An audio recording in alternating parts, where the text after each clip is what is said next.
And we're live. Roll up, everybody. Beggar thy neighbor. Buhari has been a bad boy. Plenty to discuss, but we're focusing on Atiku in this session. Come join. One man went to Mo. You know how we do it, and you know when we do it, and you know where we do it. One man went to Mo.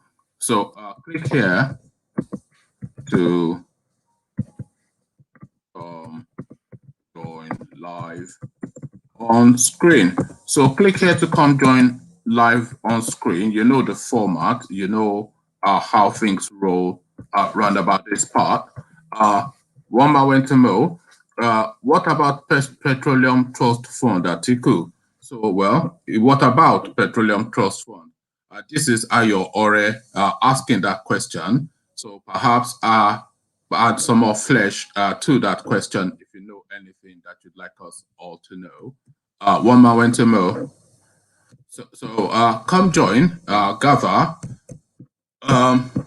So we're discussing Atiku's response to the Nigerian situation this time. He comes out to speak, of course, because he's wanting the country to be held steady until he gets his chance to have a go at the Central Bank of Nigeria. Guys, I bring you this. I am against disintegration of Nigeria, headline attributed to Atiku. So short and to the point, and he's stating categorically, there's no equivocation there. I am against disintegration of Nigeria, a headline attributed to the former vice president of a country. So now let's now see now what the Papa Adasko guy has to say. Former Vice President Atiku Abubakar says Nigeria's unity should be maintained, urging the 36 governors in the country to come up with solutions to resolve current crises and not wait for President Muhammadu Buhari. He said this in a statement on Sunday. We have no choice considering the alternative, which is a calamity that we would not wish to return to, Mr. Atiku said. He pointed out that the major challenge facing Nigeria today was the citizens are drifting, not just politically and economically, but also drifting apart from each other. I have often said that the difference between us is not north and south, but between good and bad. Therefore, those who are good should come together to show those who are bad that we are in the overwhelming majority, explained the former vice president. He added that the country's present challenges called for national willpower, calling on the governors to take the bull by the horn. Governors representing some states have met, Mr. Atiku disclosed. For too long, we have erroneously thought that the power to make effective changes lies in Aso Rock. But without the state, nobody can get to Aso Rock. That is why, that is why for anyone to emerge as president of Nigeria, he or she must secure enough votes in 2/3 of the states that make up the Nigerian Federation. He further urged the governors, forget about your party, forget about your tribe, respect your religion and allow it to bring out the better part of you. Meet together, talk together, come up with solutions to all the collective challenges. Go back to your states and consult with your federal and state legislators with a view to getting them to work with their colleagues to implement the solutions you come up with. That is how to save Nigeria. Speaking against the separation of the regions and secession, Mr. Atiku stated, that is why we cannot fail. That is why we cannot retreat into our regional enclaves. Too much is at stake. We are too centrally located to be dislocated. Together, we must win forever. Where would my children who have a parent from each leg of Nigeria go? Where would your children who have sunk roots far from their ancestral heritage go? So pertinent questions from Atiku, because of course, Actually, there's just one news that I wanted to bring you now that just caught my eye. But let me see what you guys are making of the headline news so far. So nobody's making anything of it. So let me go on to a second narration. Just bear with me one moment. I might well bring you, because I think Goodluck Jonathan has commented on a similar thing. So let's see if we can find the Goodluck Jonathan headline before we go on to a different headline. So yes, so this is Goodluck Jonathan speaking along the same veins, and this is a dig at Buhari by my estimation. So these are the words of Goodluck Jonathan. I want to use political power to punish people. So Goodluck Jonathan, the most the tribalized, I think probably, in fact, I was going to say Goodluck Jonathan is the most detribalized of the Nigerian presidents that we have had, but probably the two most detribalized presidents we have had in Nigeria are Babangida and Obasanjo. But outside of those two, a lot of them go to their ethnic enclaves. But the unusual thing about Goodluck Jonathan is that he did not go to his tribal enclave, but he went to other people's tribal enclaves and weighted the country in their favor. He went to the north, of course, Goodluck Jonathan, thinking if he pandered to their wishes, they would support him. But of course, he got shafted in the back. Again, the headline, I want to use political power to punish people. Headline attributed to Goodluck Ebele Jonathan. So now let's now see now what the South man has to say. Former President Goodluck Jonathan said in Benin on Sunday that he never believed in the use of temporary political office to punish people. So this is a dig, of course, at Buhari, whose whole agenda is a divide and rule and punitive weighting against certain regions along regional and ethnic lines. So a total contrast to Buhari's style.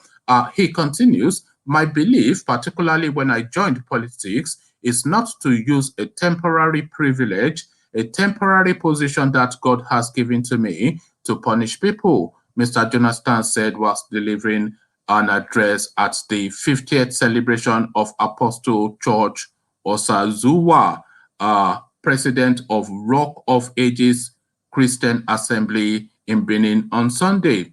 Mr. Jonathan stressed that people would always be remembered for legacies they left behind. Some of the things I did while in office to which people still make reference were based on conviction, not to use my position to cause the death of anybody. So he doubles down on that because, of course, you remember that when he was running that election in 2015, the one thing that he said above all else was that his political ambition is not worth the blood of a single Nigerian. And you contrast that with Buhari's pronouncements at that time, that if he does not win the election, the dogs and the baboons will soak in their own blood. So he has won the election, Buhari that is, or he has been gifted the election because he never won anything. So he has been gifted that position, but the dogs and the baboons still continue to soak in their own blood. So Jonathan continues, any position I have occupied by divine providence should not be used to create hardship for other people. Just at 50 years, you have impacted significantly on many years, he told the cleric. In his own address, Edo Governor Godwin Obaseki lauded Mr. Osazuwa for using the word of God to address current realities and challenges facing the country. What singles you out, that is Apostle Osazuwa, out of your, what singles you out is your ability and capacity to use and link the challenges we are having today as a country with the scriptures and to use the same to give hope to people, particularly the youth. Apostle Osazuwa understands the role God and the role the scripture in our Apostle Osazuwa understands the role of God and the role of scripture in our modern society. Nobody, in my view, has been able to explain things the way he does. Government helps to organize us, and when the government fails to help us to express ourselves, it is the church and men of God like you that help us to pick up the pieces. The government will always be grateful to people like you, he said. Governor Ifeanyi Okowa of Delta State, who was also in attendance, commended Mr. Osazua for using the church to impact on the lives of the people. Mr. Okowa said the church was in a position to provide solutions to challenges facing the nation and urged its ministers to continue to speak truth to power. Earlier, the cleric enjoined politicians to make life easier for the masses. King David used his position to make things easier for the children of Israel. I encourage our governors and all politicians not to use their position to cause pain in the life of the people, he said. So Goodluck Jonathan effectively having a dig at what's his name, Malam Buhari, because of course that is what you have to read into the intonation of that piece. So that is a Goodluck Jonathan prodding in the direction of Malam Buhari. So I'm not quite sure if that is your reading, but that is my reading. So let me bring you a third narration, which is speaking to that diasporic space. We always talk about how well Nigerians are doing abroad, and that is a story that never tires. So that story does not tire in America. As guys, I bring you this. Nigerians to contest New York mayoral election. So a Nigerian now throwing his heart in the ring to become the mayor of New York. And why not? If we have a Pakistani man as the mayor of London, then it's not too far a reach to have a Nigerian as the mayor of New York. Again, the headline, Nigerians to, is not even a Nigerian, but Nigerians to contest New York mayoral election. So now let's now see hopefully what the list, what the names are, what the list of names are. The Nigerian community in New York, United States on Sunday organized a debate for the mayoral candidates to learn about their views on critical issues impacting the community. The debate was convened by the Nigerian Forum, a coalition of organizations for the advancement of Nigerians, and the Nigerian American Public Affairs Committee, a political action group. The New York Central mayoral election is competitive. I'm not quite sure if that headline is misleading because okay, well, it might not be. Let's just take this story anyway. The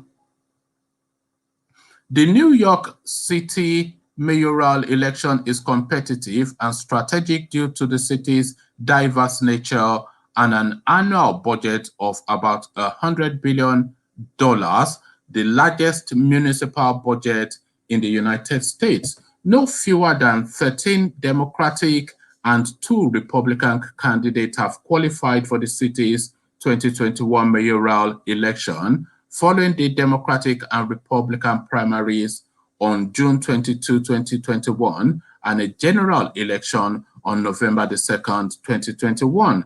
At least 3 Nigerians are contesting in the city's council elections, including Ronti Ogunleye. At least 3 Nigerians are contesting in the city's council elections. So it doesn't look as though they're actually contesting for the prime seat. So at least 3 Nigerians are contesting in the city's council elections, including Ronti Ogunleye, contesting Staten Island City 49, George Onura contesting Queens District 21, and Chris Duro Simi contesting Brooklyn District 37. So Mukhtar, of course, is not there, and Abdullahi is not also there, neither is Dan Ladi, because of course they are busy surrounding the Central Bank of Nigeria, trying to break into the vote. So anytime we do all these diasporic achievement storylines, of course, they're notable by their absence, the Malamis, but then of course, the Malamis are notable for their absence in anything that requires any form of thinking. The Nigerian community is positioning itself as a voting bloc to pull support for a candidate whose agenda resonates with the community. Chairman of NAPAC New York, Gbenga Omotayo, said the debate is aimed to discover each candidate's agenda so as to help make an informed choice about whose agenda would best support the Nigerian community. Mr. Omotayo said, "We have a vision to make sure that our children get wherever and whatever level they deserve and desire. We are going to use some criteria to mean who we should work with, and whoever we go with, by the grace of God, is going to be the next New York mayor." So I think this is actually pruning the candidates that are contesting for that mayoral election. And of course, other Nigerians are contesting for council seats within New York. So the contestants for the mayoral position are not necessarily Nigerians, but they does not necessarily include Nigerians. I should say that is the reading of it. But Nigerians in New York constitute a significant enough number to constitute a voting bloc, and they are using now that weight of that collective to have a political influence. So that is the reading. Similarly, Nelson Aluya, president of NAPAC, canvassed support for Nigerians contesting elective positions. New York has play not only for us as Africans or for us as Nigerians, but also for us as Black people. We must begin to put our differences aside and come together to achieve the result, Mr. Aluya said.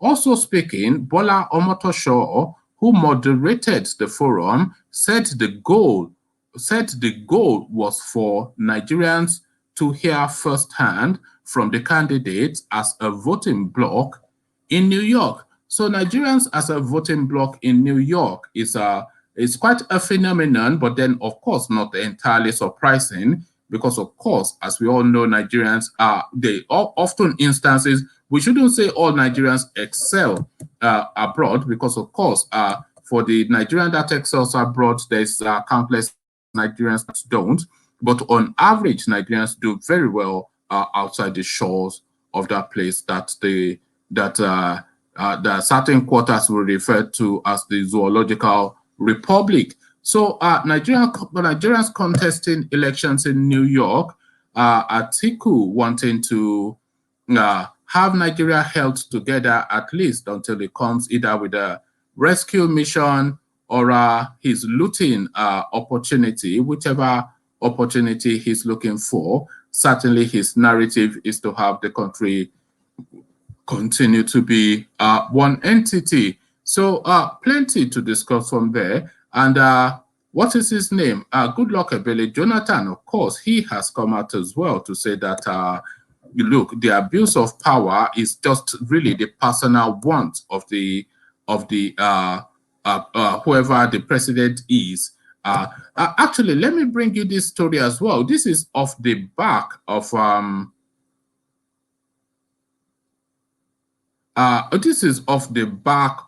the meeting that was held by the Southwest, or not the Southwest, but the Southern governor. So this is off the back of the meeting that was held by the Southern governors. So it looks as though that meeting is now evolving into other sub-meetings to narrow down some of the things that are on the floor of discussion within the Nigerian space. So now it looks as though that meeting has birthed another meeting. As guys, I bring you this. Tinubu, Gbajabiamila, Southwest governors, others hold crucial meeting. So this is the thing now, apologizing, because of course, people are saying that Nigeria might not make it to 2023, but make it to 2023 as a nation or not, a paradigm shift, a seismic shift, a complete change of direction is certainly something that we are all clear on as something that should and would happen by or before 2023. So positions being taken as again Tinubu, Gbadabiamila, Southwest governors, others to hold crucial meeting. So now let's now see if they tell us what that meeting will be about. Southwest governors alongside leaders in the region will attend a meeting at Lagos House Marina on Sunday, May the 23rd, 2021. Correspondents gathered that the meeting is being convened by a former interim chairman of the All Progressive Congress APC, Chief Bisi Akande. Those expected to attend the meeting are Speaker of the House of Representatives, Femi Gbadabiamila, APC stalwart, Bola Tinubu, Governor Babajide Sanwo-Olu of Lagos State, his Ogun State counterpart, Dapo Abiodun, Governor Gboyega Oyetola of Osun State, and Ondo State Governor Rotimi Akeredolu. Others invited to the meeting include Ekiti State Governor Kayode Fayemi, who is also the chairman of the Nigerian Governors Forum, the chairman Police Service Commission Musiliu Smith, a former Chief of Defense General Alani Akinrinade, and former APC Southwest Vice Chairman Pius Akinyelere. The invite read in part, notice of meeting. A lot has happened in our country since the last we met. I hereby formally invite you for a meeting on the state of the nation as follows. Date, May the 23rd, 2021. Time, 2 p.m. Venue, Lagos House Marina. Subject, review of state of the nation. So it goes on to list the attendees, which include the names that I've just now given you. So the plot thickens, as they say. It's just a thing, really. The trajectory of the country is sadly headed in. The trajectory of the country is forcefully headed in some direction, but what that direction is in the shortness of time, because people usually say in the fullness of time, but the speed at which things are evolving within the Nigerian space, it is really in the shortness of time that things will come to a crescendo within the Nigerian space. So that meetings being held, and this is entirely a Yoruba affair, of course. And who is propelling this? Well, they'll tell you that the meeting is being convened in Lagos House, which then tells you that it's been hosted by Lagos State. But the person that is really propelling that meeting is Sunday Igboho, because of course the activities of Sunday Igboho continues to get momentum and fervor and find currency amongst the people. And the Yoruba people now seem to be converging outside of politics to take a position that will then eventually turn political. So to strategize and to realign, and that is the coloration of that meeting. So the politicians still trying to scuttle and see if they can hold on to the reins of control as they have always done. But then, of course, as events are overtaking them, is the question. So we go on to the Nigerian political space again. We're going to the military this time, and we're speaking to the language of corruption, which of course is the recurring decimal within the Nigerian space. We spoke at length about the $1 billion that was taken from the federal coffers for army budgeting and was somewhat disappeared. But then, of course, that is just a tip. And by the way, we're referring to $1 billion, but as the tip of the iceberg. But that is just, of course, a tip of the iceberg of the corruption that is taking place within the Nigerian security structures.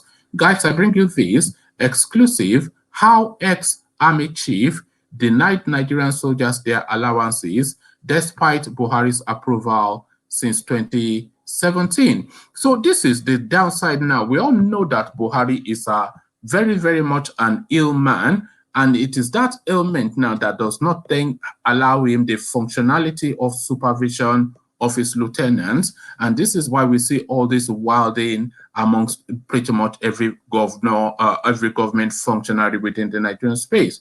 Because, of course, nobody to hold them to account. They know that they already have the man dosed up with heavy medication, and all they do is just to heighten him up with medication, get him to sign documents, and put him back in his bed. And this is really what is now just leading to this free-for-all that we're seeing within the Nigerian space, rather. So again, the headline, exclusive, how ex-army chief denied Nigerian soldiers their allowances despite Buhari's approval since 2021. So what is his name? Shehu Sani told us that all we will ever see is hotels and shopping malls being built in the villages of all these service chiefs. So now let's now see how they gathered the money for that.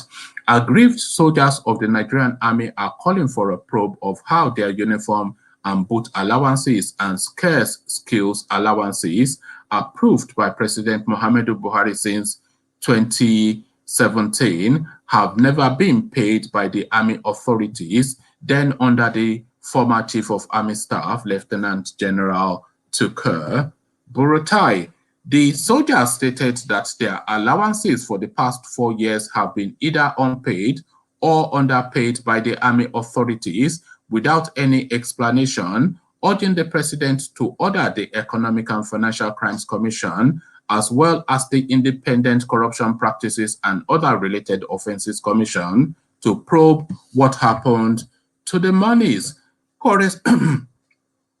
Correspondents obtained a copy of the Manual of Financial Administration for the Armed Forces of Nigeria 2017, which is the official document spelling out the allowances of the military personnel, which was approved by President Buhari on November the 9th, 2017. The MAFA contains details of allowances and other financial entitlements of personnel in the service and on retirement. It also provides guidelines for financial planning that ensures effective and efficient financial management.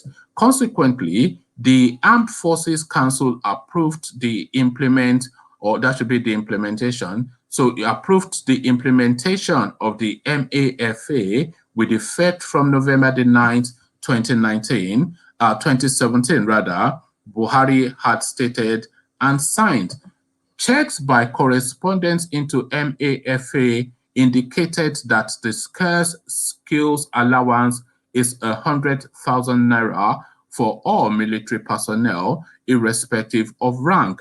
There are also other allowances such as qualification allowance, recall, debarment from annual leave allowance, terminal leave allowance, uniform and boot allowance, and compassionate leave allowance. Some soldiers speaking with correspondents stated that the scarce skills allowance had not been paid since 2017 under Buratai until last year, when the sum of 20,000 and 30,000 were paid to some personnel, far below the 100,000 contained in the MAFA document.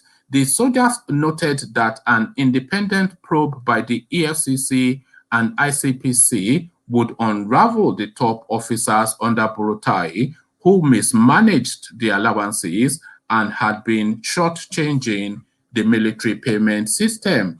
Our scarce skills allowance is supposed to be 100,000 as approved by President Muhammadu Buhari in 2017, but the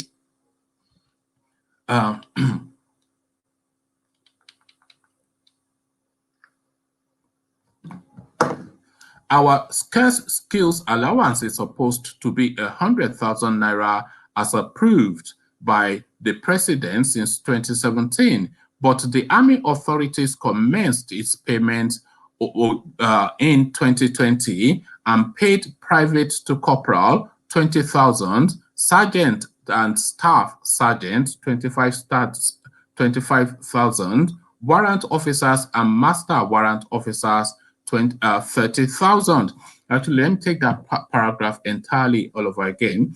Our scarce skills allowance is supposed to be 100,000 as approved by the president in 2017, but the army authorities commenced its payment only in 2020. So that already tells you that 3 years of money had already been looted from 2017 to 2020. What happened to the money? Well, Shehu Sani has already told us what happened to the money. Shopping malls and hotels and universities being built in the villages of the army generals or the security chiefs.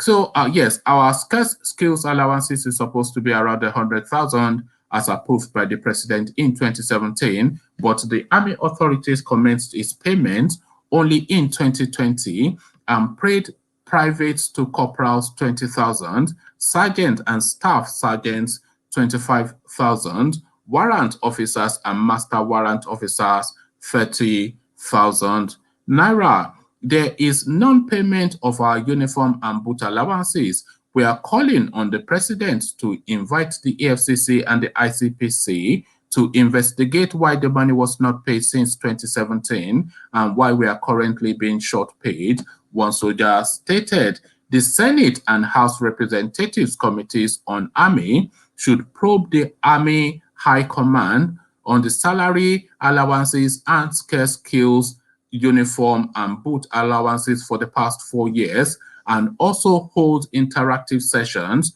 with troops, including the officers, to have first-hand information about the suffering of soldiers and what their families are going through. They should also visit several army barracks across the country to see the dilapidated buildings where soldiers and their families are living, another soldier explained. Correspondents had on Saturday reported that some of the aggrieved soldiers also kicked against the Nigerian Army's controversial welfare housing scheme. The soldiers had lamented that they were not duly consulted, and the Chief of Army Staff, Lieutenant General Ibrahim Atahiru, brought up the controversial scheme when he assumed office in January 2021. The soldiers had earlier written a Save Our Soul letter to President Muhammadu Buhari over the Army's planned deduction of their salaries to pay for the fraudulent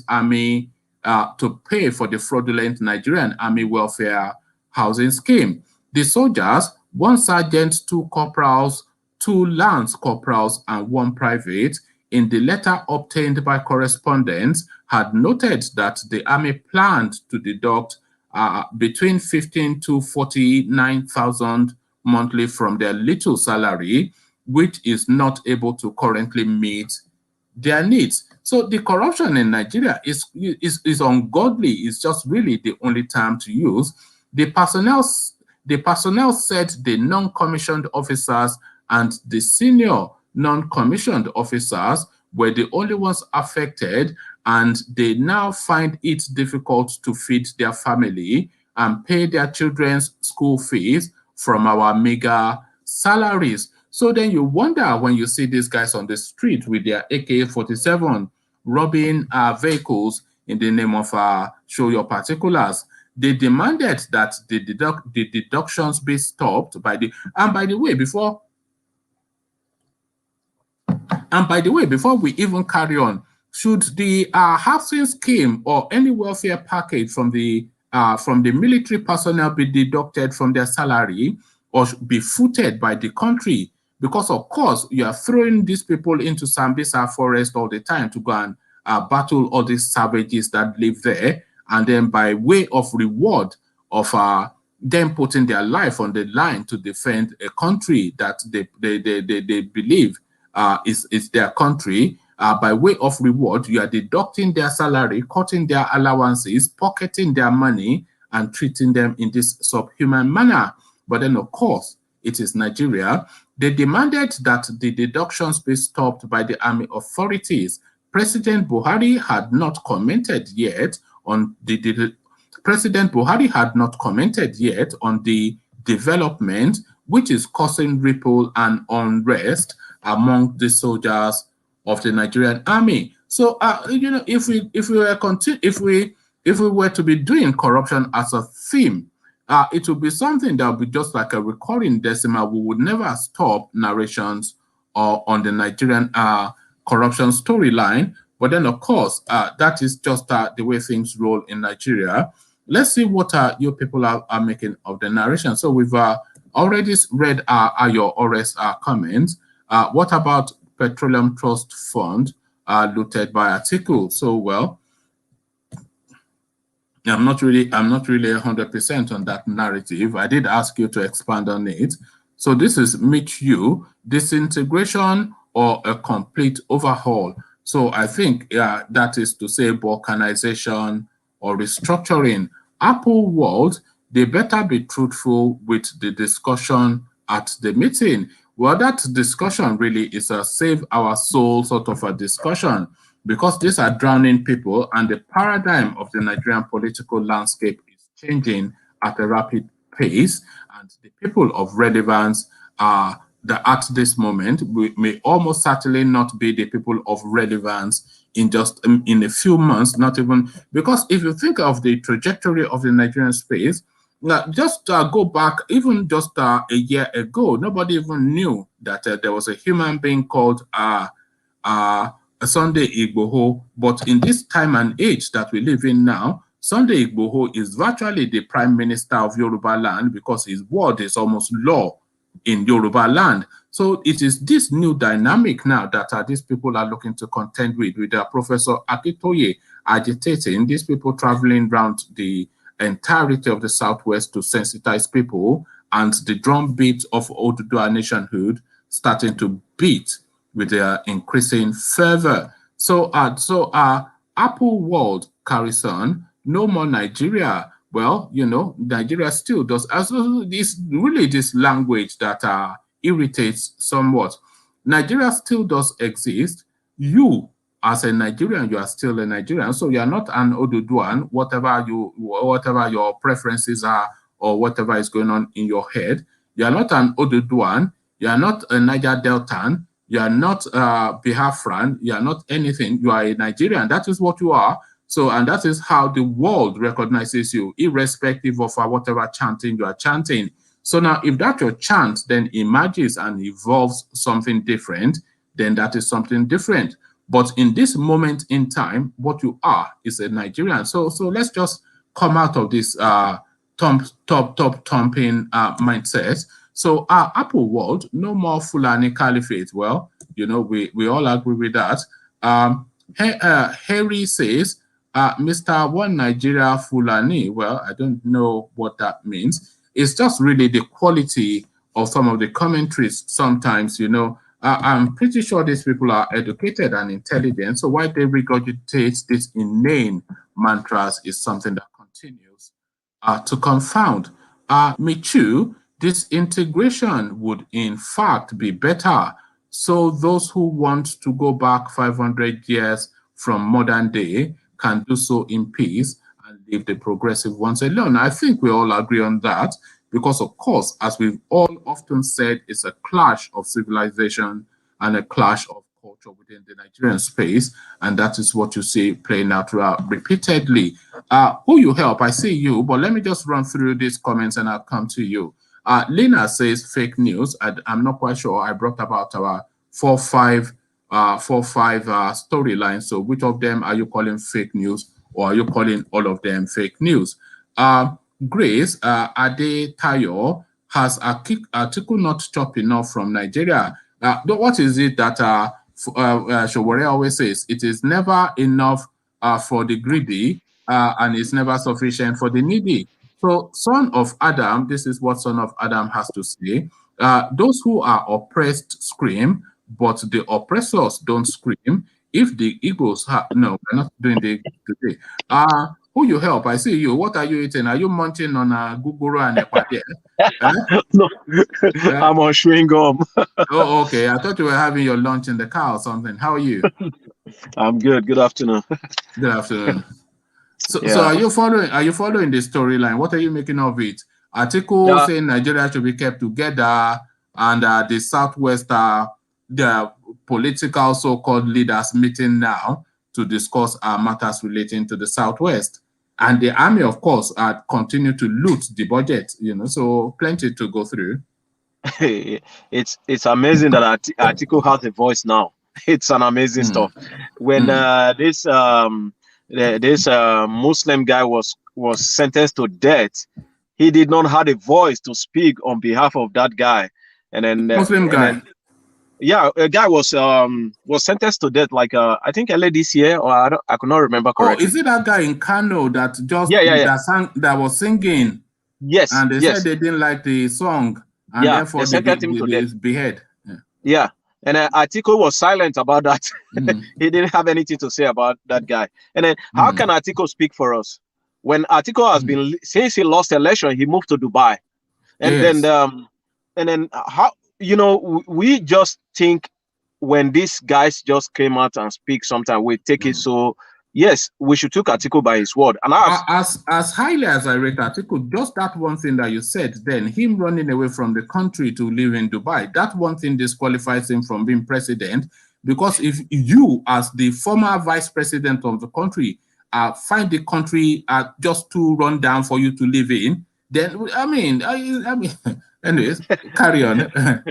You know, these are the people we are dealing with in that country, that they keep trying to let Nigerians know how patriotic they are, and they are not 1 cent patriotic. Atiku is just different from Buhari in one way, just one way.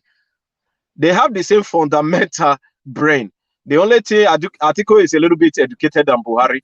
They are the same. It's just that Atiku is and I think Atiku is a bit more accommodating of other ethnicity than Buhari. Buhari is just Fulani and nothing else. But Atiku, I think his wife is even Yoruba.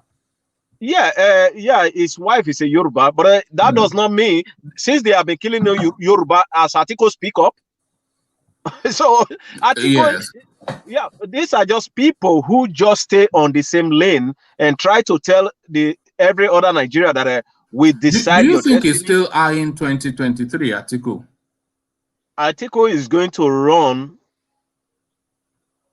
until he die. Until the day he dies. I knew you were. Yeah, until the day he dies. He will try to lobby his way into the Aso Rock. But let's not take this away. I think one day, if it's not today, tomorrow, one day Nigeria will split. That's for sure. Is that, are you in that camp too? Because a lot of people are of that opinion that is just an inevitability that the country will break up, but there is no indication that it will. Yeah, okay, put it this way: when Czechoslovakia want to break up, nobody think that way. When Russia want to break up, nobody think that way. You know, when you keep oppressing people for a long time, it will take a while before every one of them started to realize.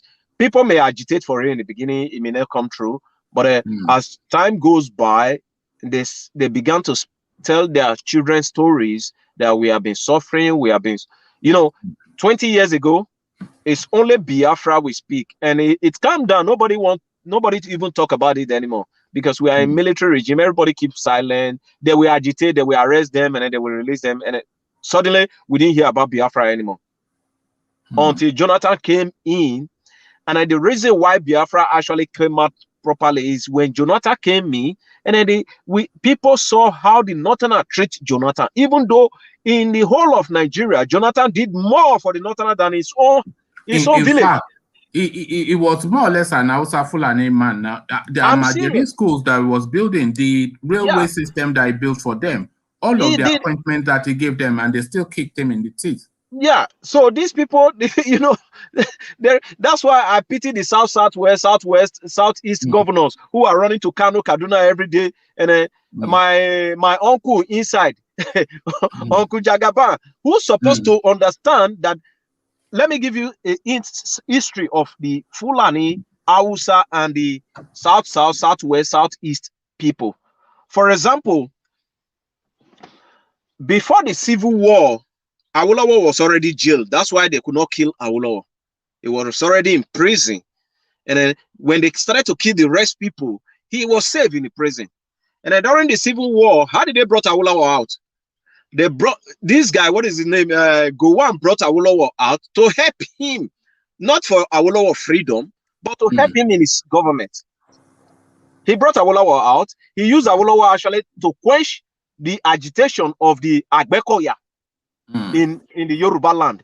Awolowo was the guy who quenched the agitation of the Agbekoyas in Yoruba land. So now he used Awolowo for that. He put him in a position, probably is it financial wanting that he put Awolowo. And then they promised Awolowo that if you want to contest again, things will work out for you, we will support you. At the end of the day, what happened to Awolowo? They betray him, and Awolowo get fed up with Nigeria's situation. And then that was one side. Can you remember many years ago, the so-called MKO Abiola was dining with the Northerners every day, even though if the Babangida was his best friend then. Babangida, yes, body. I mean, they will go to each other and they will say, Ibrahim, I'm broke, and Buhari will Babangida will give him maybe 100,000 naira, and then he will go to his house. He say, I'm broke, and so they were real bodies exchanging women, exchanging money. You know.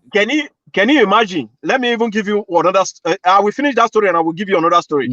When Abiola was running around, the Northerners, even though they are kings, how do they call their kings? When they have problem, he is the one that is settling their problem.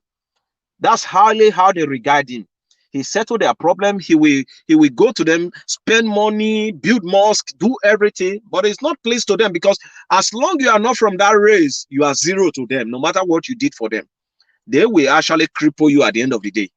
And then that's what happened to Abiola. And then the same Abiola actually, the problem of Nigeria is that we don't have like when something happened that after this regime go, we can review what really happened and tell the citizen the truth. There is no truth in Nigeria policy. In our political elite, nobody say the truth. Everybody is just going there, steal money. And then when you steal money, if you left, if it's your party that become the next governor or the next president, they don't speak anything about you. But if it's the other party, they try to expose a little bit, because they know they themselves are going to be exposed later. So they try to say, oh, these people are corrupt, like Uncle Lai Mohammed used to do. Like if somebody make him angry, we just open the list. Such a person, America say you are corrupt. Why don't you charge that person? If America say they are corrupt, why don't you charge them? And then the same thing happened. Sorry, who you help? Does it not alarm you that the entirety of Nigeria knows that the country is corrupt? The entire world knows that Nigeria, even the former British Prime Minister David Cameron, said is fantastically corrupt. And I cannot think of one big name in the history of Nigeria that has ever been jailed by for corruption. How is that possible? Because who are those who are corrupt? If you think of 200 or something million Nigerians today, who are those people that's corrupt? It's only the rulers. The rulers are the one that's been corrupt. And then corruption does not even start in 1960.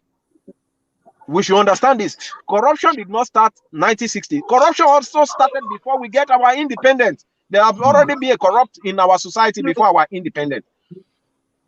And then the problem, what we have a law. We have a law that we don't actually follow the law.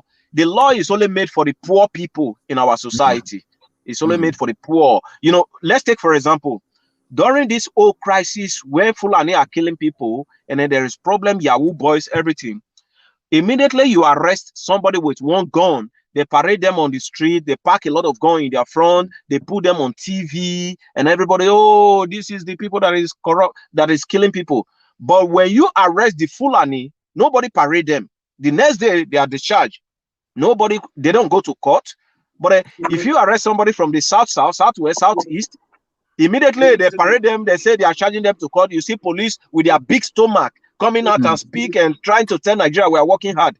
You are all okay. For example, General Sani Abacha said, if there is an insurgence in a country, and under 48 hours, you cannot, a military government or a governor or a president cannot quench that insurgents within 48 hours. That means the government of the day, they are supporting that people. The government of the day. How did Jonathan fail? How did he fail? Jonathan failed because these people were behind every problem that is what is happening in Nigeria. They didn't allow Jonathan to carry out. Jonathan, they budget money for them. Where was the money gone? Who are the military? Who are the generals? They are still the Northerners. The Northerners are the generals, and then If a Nigerian citizen does not want to go to the war because they don't have a very good ammunition, they sentence them to death. You know, if a southern president, if he doesn't tackle that military question once and for all, that country will never progress. Because these people, they've completely taken over all of the military structure, and it is that weapon that they use to hold the Nigerian space. And this is something that Obasanjo should have tackled. A lot of the military hardware, all the training colleges are in Kaduna, all the things are in Jaji, everything is in the north. You know, and even the Air Force, I think, is in the north. So really, there should be an distribution of all of the infrastructures, security infrastructures of the country across the entirety of the country. Of course, that's how it should be. Go on, Nigo. That's how it should be. But the point is, we are not getting it there now. Why? Because these people, they've mismanaged your system to the stage where you can imagine if a general of the South, wherever, has risen to that stage of wherever, being the head of army, one way or the other, is that they drop him or they do one thing to him. They will retire him, won't they? Yeah, it's that they retire the person. You understand? This has been how the country has been running, and these things must be tackled. We don't have to, from the populace to the leadership, we all must put our hands on deck together to do the right thing as a people. It's really worrisome. Like what that guy is giving. But what do you think of what military are being executed for not going to war because they don't have arms? What do you want them to fight with?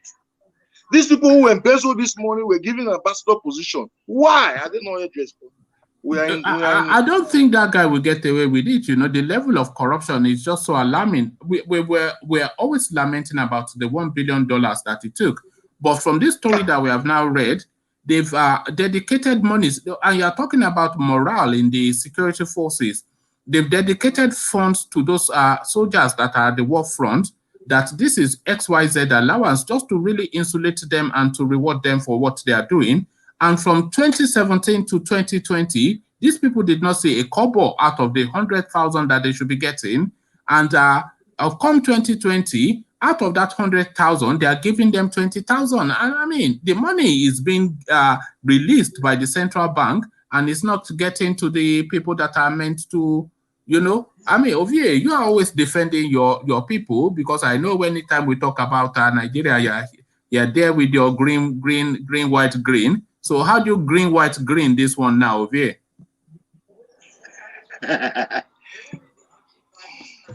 What is your where is their right or compatriot in all these 100,000 that your people are looting? We can't hear you, Ovi. We can't hear you. He's been mute.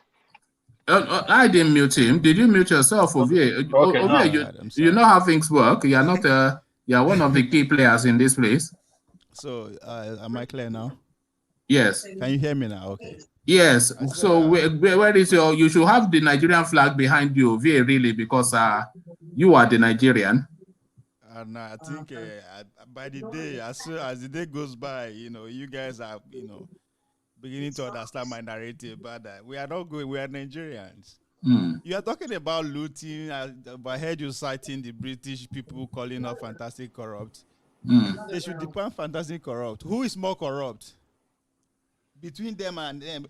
Are they yes, but their own society. No, you don't get this corruption narrative. Everybody is corrupt, but when they still, when an American official or politician steals $1 million from the American people, the impact on the American people is almost non-existent apart from that criminality. But when that Nigerian councillor steals $1 million, that is lives lost. So that is the differential. And at this point, both you, me, and them should be held responsible for this. Because am I the one looting army funds? Are you the one looting army funds?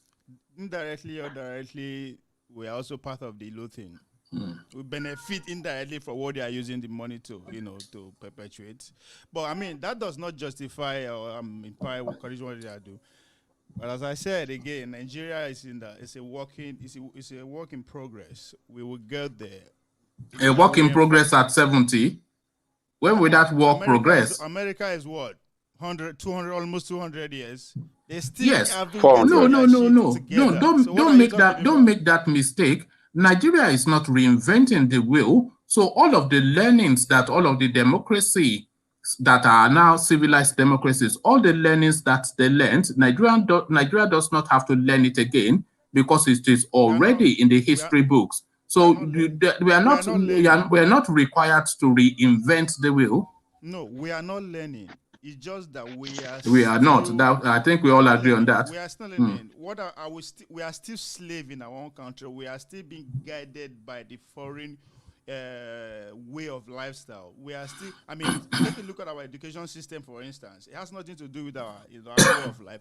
So thanks to the GNZ and millennial forget GNZ, man. Listen, they are beginning to ask questions. Even all this religion that so much held us in captive, that we have to respect our headers, we have to respect and corrupt. All this religion, we are beginning to ask, what is the meaning of this religion? How does this benefit the common while we are still here? We suspend heaven first. Most of us are not interested in going to heaven. We want to enjoy our life. So we begin to ask questions, and that's where we begin to see all these crises everywhere and there. Even the politicians today beginning to understand that, okay, these young folks that we think they are useless, they are lazy, I think they understand a different one. And again, one thing we understand that the old folks don't still know that the world is coming to an end in the sense that this system of way of living is coming to an extinction.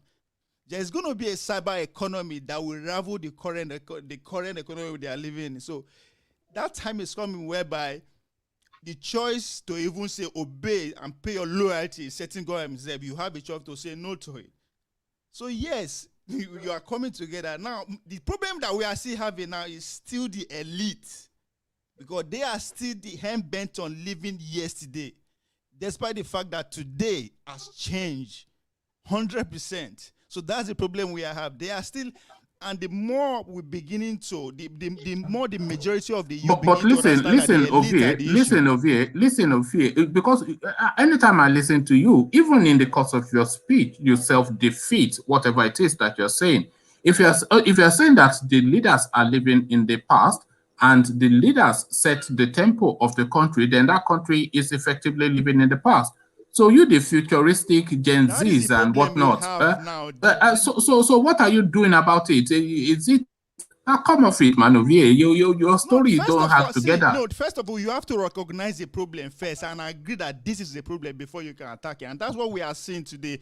Over and over, we begin to realize that it's not just the world leader, or even though they are trying to paint the narrative that the Fulani are the problem today, no, we understand that it's the elite. And the elite is my neighbor in Edo State, is my neighbor in Delta State, is my friend in Kanuri, is my friend in Sokoto. So we begin to identify them. And as time goes on, as I said, we will group them one-on-one. When will that time go on? When will that time go on? That time is now. One day, Abby. One day.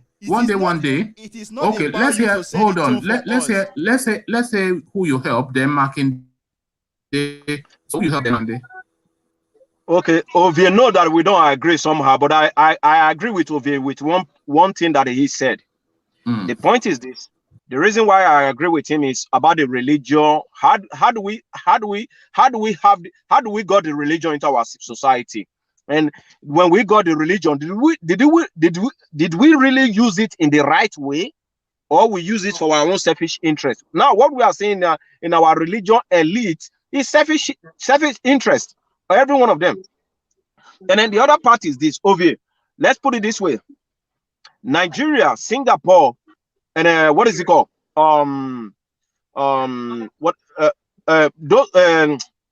What is this country's name that came to Nigeria to collect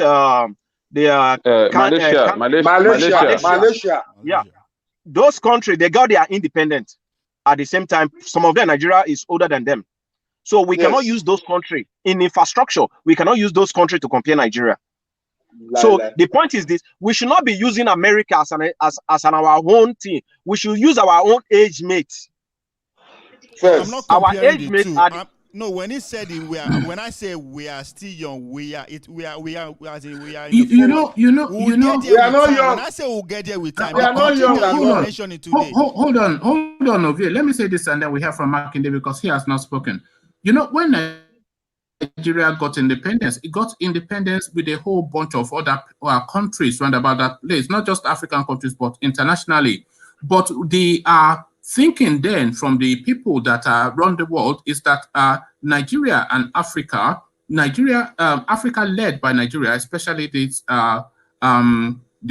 Western Africans, the Black Africans, the thinking at that time is that it was the Nigerians that would be the first amongst the nations that they were given independence to break through, because they saw the resources and they saw the intellect in the South.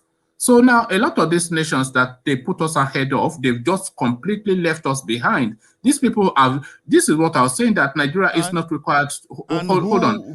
Who is to blame for that? If we are to hold on. We are.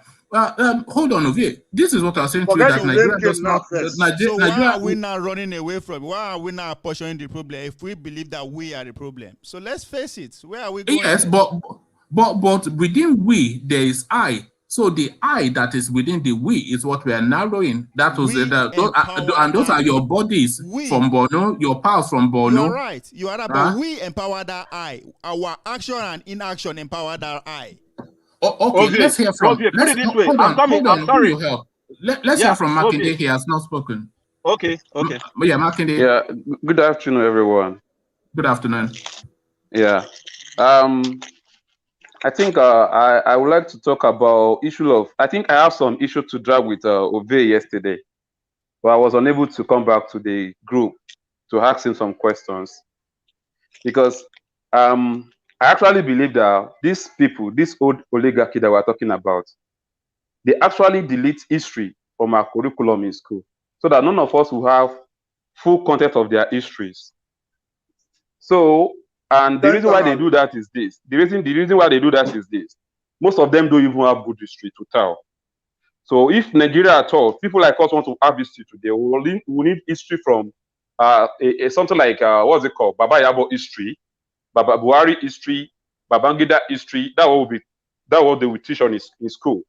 But because they know they didn't really have good history to tell, so they decided to remove that history, curriculum history from our that subject history from our curriculum in the school. I think that's where we are today. But my question goes to Ophil. Yesterday you were talking about jelly, okay? And I want to tell you this: the reason why we are still where we are today is because each people want to come up to liberate this country will always be the one that will bring them down. We don't support them. We condemn them with what they were doing. And the part of those are the things that affect Fela, that affect Ganifa Wayemi, that affect so many people like that. If any freedom fighter in Nigeria, we don't identify them when they were alive. We allow them to die before we give them the kudos that these people are really trying. During Fela era, they call Fela Amugo. They call him so many names. But today, we are referring to Fela as an hero. So the same thing that is happening now, either you like it or not, I will actually tell you to do something. Okay? I would love you if you can go and do a bit research about who is Omoyele Sowore. Let's forget about propaganda about him. Okay? I want to go and do a bit research about him because you are talking about how he funded. What do you know about him, Makinde? What do you know about him that you feel that does not know? I think I'm a kind of person that. Yeah, I'm a kind of person that I love whatever I want to vote. I pick the best among the candidates. I don't have a party. I don't care if my candidate is winning the election or not, but my conscience will tell me that I actually vote for the right person. So whatever during election, I go for the best. Okay? And how I used to do that is that I do more research on them to know. Sorry, Makinde, just because of the pressure of time. What do you Ovie? Hold on. What do you feel Ovie is missing regarding Sowore? What do you think is not aware of? What is they missing? So yes, yeah. he didn't really know where Sowore is coming from. Sowore is an activist.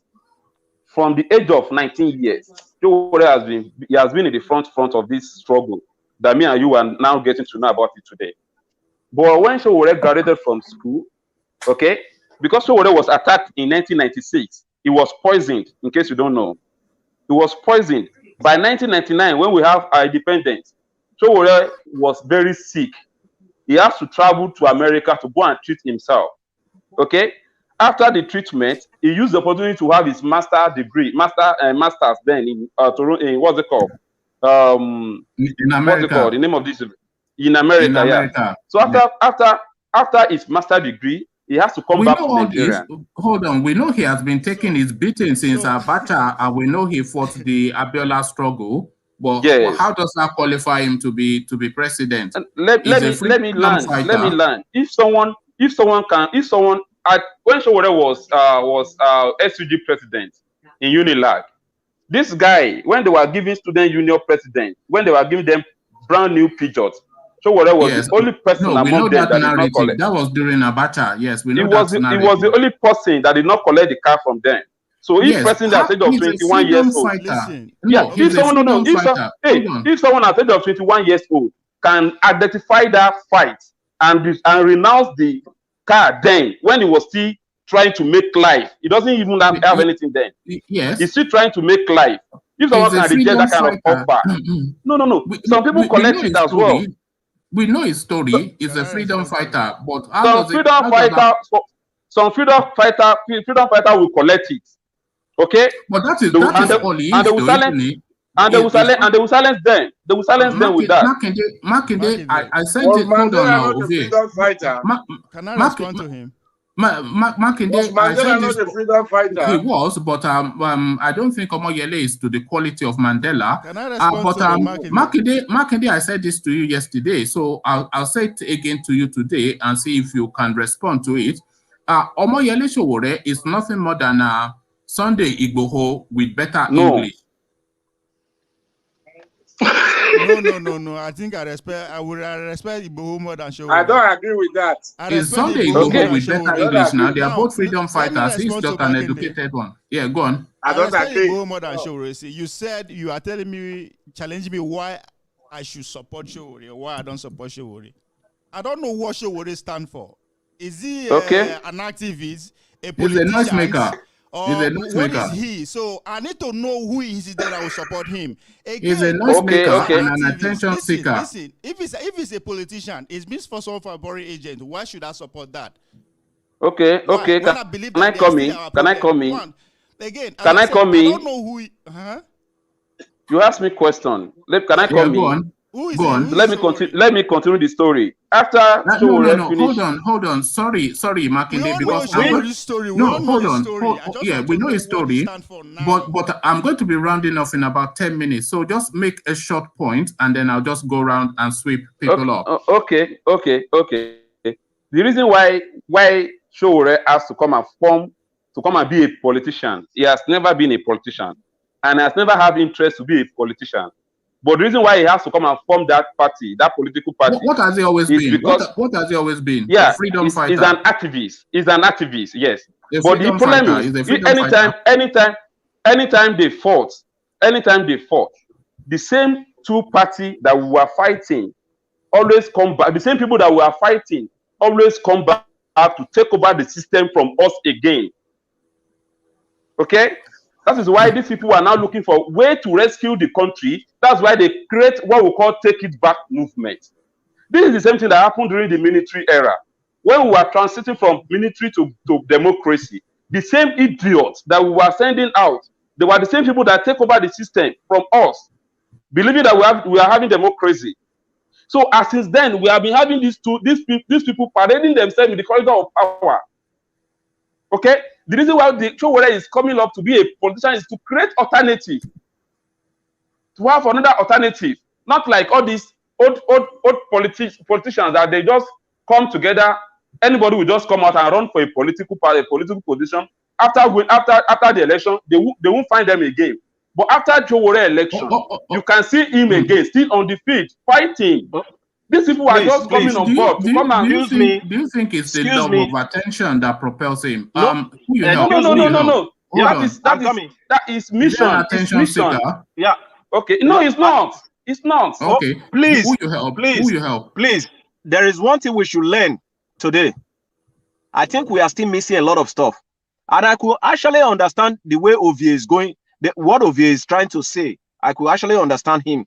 But the point is this: why do we have to argue about Sowore? We are not inside Sowore, and Sowore has not owned any political post. So we don't know what will come out of Sowore when he has a power. I'm from the same area like Sowore.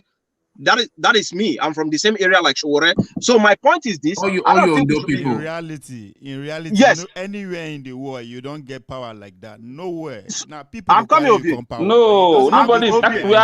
I'm just telling us not to make the mistake again. This is how we stand. This is how we stand when Fela was fighting. This is how we stand. Yes. That's why we condemn them. We said it's a mad person. All these people we are talking about, hey, forget that. all these people you are mentioning, they were Sowore mentored. They mentor Sowore. So go and do your research. Go and do your research. Okay. Hold on. Can I ask a question? No. Before you ask that question, because I want to start rounding off, so I'm going to be taking final comments. So ask your question. Who you help, whoever you are asking, let them answer. And then I'm asking general question. Hold on. General question. My question is this. We have probably is it 53 countries in Africa or 54? 54. Okay, 54. Good. Can anybody today tell me what was the reason? What is it called? The only country that I can remember that did well for his citizen was Gaddafi in Rwanda is doing well as well. Rwanda is doing well as well. I'm coming. Let's be honestly, what was the problem of black people generally? Yeah. There's an argument to say that black people lack capacity, and then there's an argument to say that people interfere in the affairs of black people to keep them down and continue to exploit them. So with that question being a part of a closing remark, we go from Makinde and then to VA, and then to Aloy. So Makinde, so with that question being part of our closing remark. Okay. Let me just chip in. Let me just talk my own and leave. I actually believe in any freedom fighter, anybody that call freedom fighter, wherever, anyhow, Kanu, every one of them, mention them. I'm in support of any one of them. Because whatever they are doing, they were doing it out of their own risk. And we should be compensating them for that. All of them were worthy to be praised. Including Igboho. Hold on. Is that not the template of our frying pan to fire when you are not auditing these people? Exactly. No. These people, they have seen the error in the system and they speak against it. They are not that they are talking does not make them to be a governor or president. But we should give them accolades for what they were doing. They were all trying, including Igboho, any one of them. They are trying. We should give them that. Let's stop bringing them down. No, but we have to audit them, though. You are one of the big voices saying that we don't scrutinize people enough. So even freedom fighter or not, we have to scrutinize them. No. In our own in the situation we have now, most of them they will be talking, and each time, if whatever they will be saying, if you after like what I was speaking for like almost 30 years ago, if you're now telling me today is an attention sinker, I don't know where that one is coming from. This guy has been coming, he has 30 years in struggle, and you're saying attention sinker. You don't think he likes the focus of attention? You don't think he likes the focus of attention? No. If Sowore need attention, Sowore will be part of us. That guy will have gone. He won't even be where? here again. Where will he be relevant other than where he is now? He will have make his way out. Yeah, And but he's will come back to already out. Nigeria to come and New York. He lives in New York, but he's not Showore has getting been that around for attention in New York. Showore has So been he came around back for to like Nigeria almost. for attention. No. You don't. I think you have to do follow up on Showore. Showore attends so many programs that have to be. Please, that has to do with Africa. Showore is not our problem. Showore is not a Nigeria problem. No. I think Makinde is particularly taken with him. So I'm just trying to see what level of realism. At least the guy is selling his candidate. He's not doing anything wrong. I'm not selling candidate to you. Okay, sell me one candidate. Hold on, everybody, please. Sell me one candidate for 2022-23. You see, I wanted to hear that guy's voice, but now I've lost him, and he's a new guy. Makinde will reconvene for you know the routine. So thank you. So Ovie, your words. So Makinde, you supporting every freedom fighter. That's good for you. But I think I know enough to always ask, why is this? What is behind this freedom fighter? Why is he angry? Why does he want this? But most importantly, who is bankrolling that freedom fighter? And that's where Makinde is missing it. He said, oh, Showore has been in the struggle for 30 years. Fine. Actually, let me bring him back if it's still... What he failed to know or failed to mention is that 30 years fetched him $10 million. That guy worth $10 million. Wow. Trust yes. me. No, If I want $10 million. Sorry, Makinde, you know that Showore has American sponsorship. He does it. That's what he's not paying attention to. Let me. Can I talk about that? McCarthy Foundation. Can I talk about that? $10 million. If I have $10 million. Showore has a platform. Wait, Showore has a platform which we call Sahara Reporter. Sahara Report was founded in 2006. No. Don't take us on a long journey because we don't. 2006. And these people we are talking about that sponsoring Showore, they took over the platform in 2009. After 3 years, that Showore has been actively organizing the platform to make it functioning, to let people see the content in it. Don't worry that about you have that. a good content. Don't worry about that. Nobody pumps money without influence. So all right, thank you, Makinde. We'll reconvene. So quick words from you, Ovie, then. Why I make that point is that if I have $10 million, I will be in streets of Lagos, Abuja, or in my village right now, cursing every other, insulting every leader that said, me too, I want to become president. Guess what? If they take me out, my family will never suffer. And that's what people don't understand about Showore. Showore is made and is safe for life. And people who are sponsored, Showore don't take ads from government. It doesn't take ads from other people. It's specifically for some foundation. Ovie, of Nigeria. Ovie, I'm going to ask you this question, and I'm not going to let you answer now, but whenever you come back next, that will be the first question I want you to answer. Do you think, because this is some of the views that I have about Showore, do you think he has some sort of like a martyrdom complex that is seeking to become a martyr to immortalize his name? So that is my question to you, Ovie. And when we reconvene, I will press you on that question. So who you help? We say just your words. Actually, I don't really want to talk about Showore because I think it wasn't really the topic, but you know how this everybody to their own opinion. Our struggle in Nigeria has been of a bad leader, and if someone came out like these are the things that we should correct, I think we should listen to them.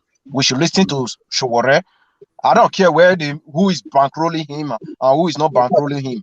Everybody who has been in a political system, you should care. No, hold on. You should care bankrolling him. Because whoever controls the purse strings pulls the strings. So is it dancing to an American narrative within the Nigerian space? Is a question we have to have on the table. When they talk about Nelson Mandela right now, you say we cannot compare Mandela with Showore. Who bankrolled Mandela? Who bankrolled Mandela?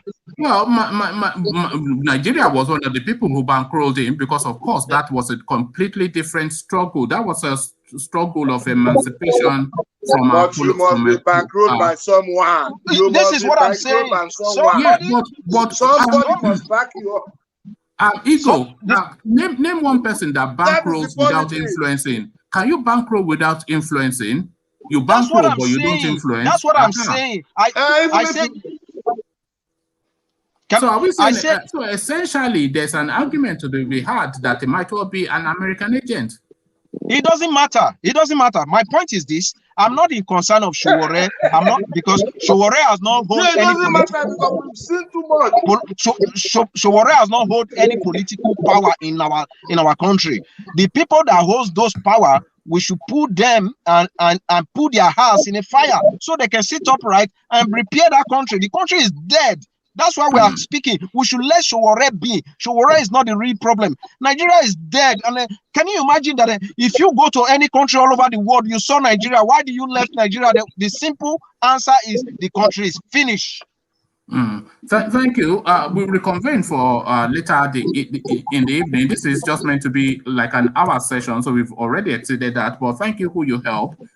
You sparked off the conversation. Ego, what says you? And then I'll come to you, Femi, next, because I've not heard your voice yet. I want to completely agree with who you help. See, my brothers, what is his name? See, we must support somebody. In terms of in an alternative for these people that are destroying this country. Excuse me, let me learn. One man, please. What we have now, a bunch of thieves and armed robbers. Right. So, alternatively, let use somebody else. We don't want to see any politician. We don't want to let use. So, it's okay. Let's move forward. No, hold on, Ego. We have to be able to. Especially, hold on, Ego. We have to be able to interrogate now the names in play, especially given the experience that we have had and we are having within the Nigerian space now. So we cannot just say anybody will be better, because of course you and I know that that's not how it works. But Ego, thank you. Femi, I see you. Yes. I can hear you talking. Good day, everyone. So I actually came for VA, but unfortunately, don't worry, you can come for him later in the evening. Yeah. So, but I just wanted to point out to us.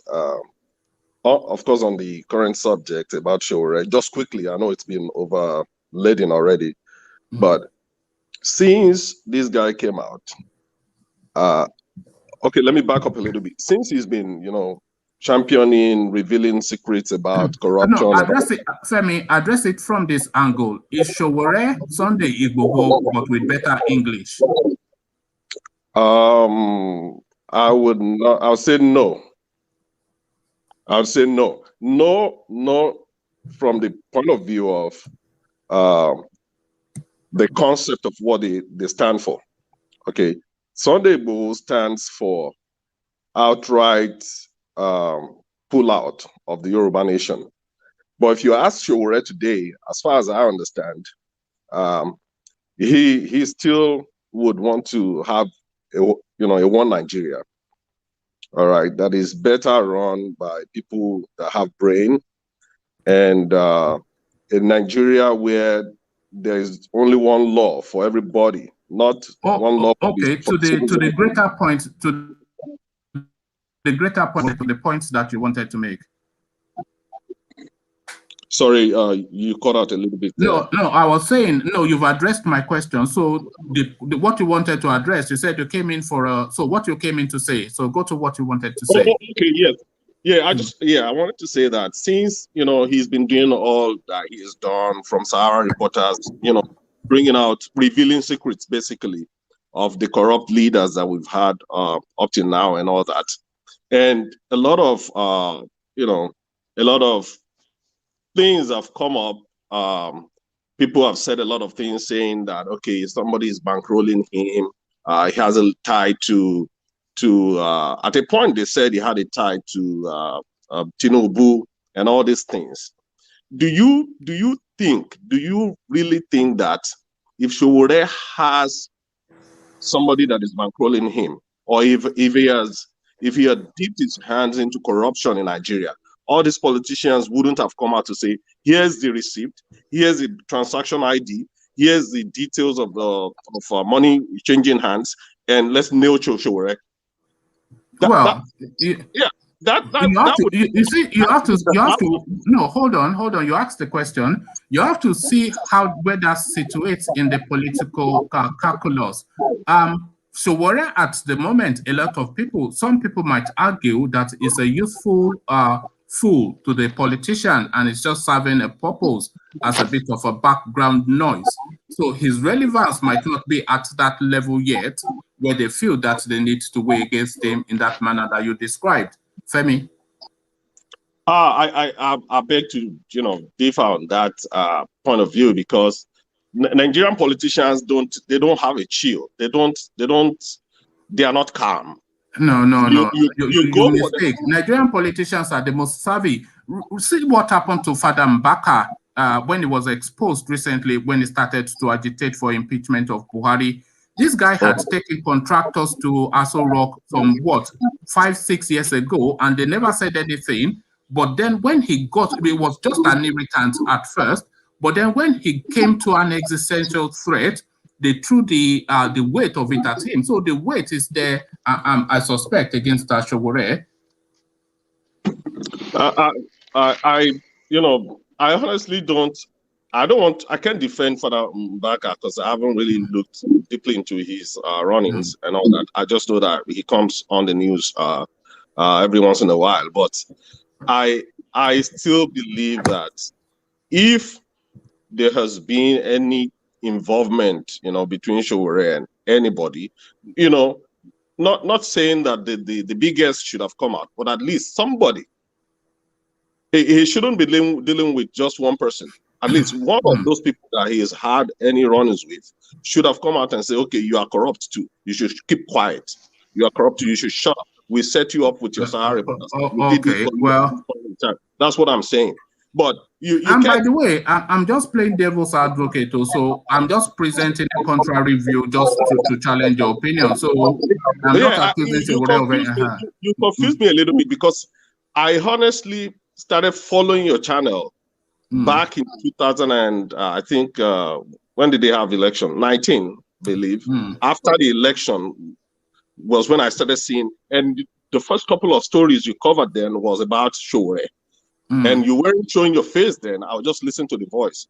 And I started, following you and listening to, the people that you brought on. And I like the kind of settings where people come to share their opinion. It's cool, right? But based on what you've said today, and I'm beginning to think, I was thinking like, okay, what is one man doing? Where are you? No. let me tell you my politics. My politics is for the betterment of the people, and any person that I say as a chancer, or if I say that this person is playing fast, I just present the contrary view. So if you had come to say the set of words that I am saying now, then I would have said the set of words that you are saying, just to be contrarian. So sometimes I take that contrarian view just to push that narrative. So it's pushing the narrative. So it's not really essentially what I believe. That's not to say I don't believe it, but it's just really to provoke that thing a bit more.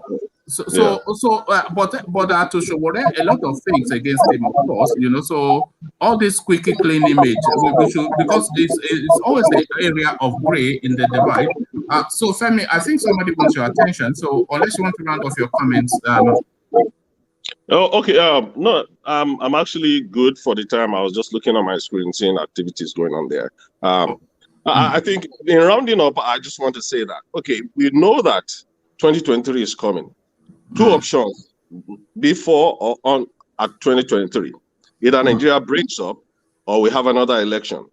If we are going to have another election, who are the candidates? They should be coming out now. We should be looking at them now. And we should be slow in bringing people down, regardless of who they are, either Showore or Kanu or anyone. All right? But we must interrogate them, though. We must interrogate them. Yes. I'm in support of that 1,000,000%. If there's anything like that, we have to interrogate them. We have to check their antecedents. We have to check their history. Where are they coming from? What are the reports that that they have on the streets? There will be allegations. but have they been proven to be correct? All right. So let's not just go, blind and say, okay, yeah, because it comes from this area. You know that Babangida has never been convicted of any crime within the Nigerian space. You're bringing Babangida in is just throwing a wrench in the conversation. And Babangida belongs to the to the class of sacred cows. No, it's just to speak to what you are saying, that as anything can be alleged, but has anything been proven? So anything can be alleged, but has anything been proven? But has anything ever been proven within the Nigerian landscape? Because everything is just in the murky waters of Nigeria. But then, of course, Femi, come back when you can again, because go on.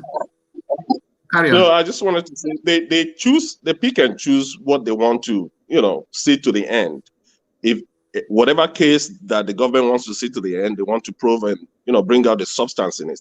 I think they pick and choose that. We have seen cases of people that are corrupt that are being jailed because maybe government cite an example. Of Ibori, for instance. Even though Ibori was jailed in the UK. Yes, with the UK. But we saw Bode George, even though, whatever happened to his sentencing, he came back around and went to do his Thanksgiving. That's a different story for another day. But I just want to say that Nigeria's law system or legal system or judiciary, however we want to call it, is part of the faulty establishments, faulty institutions that we have. I think one of the problems that Nigeria has generally is we have weak institutions. All right, we have weak institutions and powerful individuals, and it should be reversed. We should have powerful institutions and weak individuals, so that when regardless of your party or your affiliations to any organization or even countries, if you are wrong, we bring out the book. What does the law say about what you have done? And this is what the law says. Being impartial, according to the emblem of law in Nigeria, you have that blindfolded statue that has a sword in one hand, and on the other hand, there's a scale. So if they put you on the scale and you're not at par, the sword is there to take care of. To essentially, on that we agree on, because Nigeria and by extension a lot of the African space is more strong men than strong institutions. And when you look at any country that we describe as civilized, it's always strong institutions. So when they are jailing the former presidents in France, and they are picking up, look at, if Donald Trump was the Nigerian president, he would still be president till today, because of course he is an African president, but unfortunately for him, he's an American person. So institutions, not strong people, is what we need. And that really is something that I cannot even, that is what I champion as well. So Femi, we'll leave it there. Good to hear from you. And I'm glad that you have been following for long enough. But then, of course, now so thank you. Good to see you. God bless. So that's been the session. We were talking about corruption as ever within the Nigerian space, and as ever things spiraled in its own direction. So Omoyele Sowore was the highlight of today's session. Villain or savior, it was the question. And of course, as ever, divided opinions. But what are your thoughts is the question. Come share them with me in the comment section. So I'll leave you here. Carry this conversation on with you in the comment section. But here, I say, peace.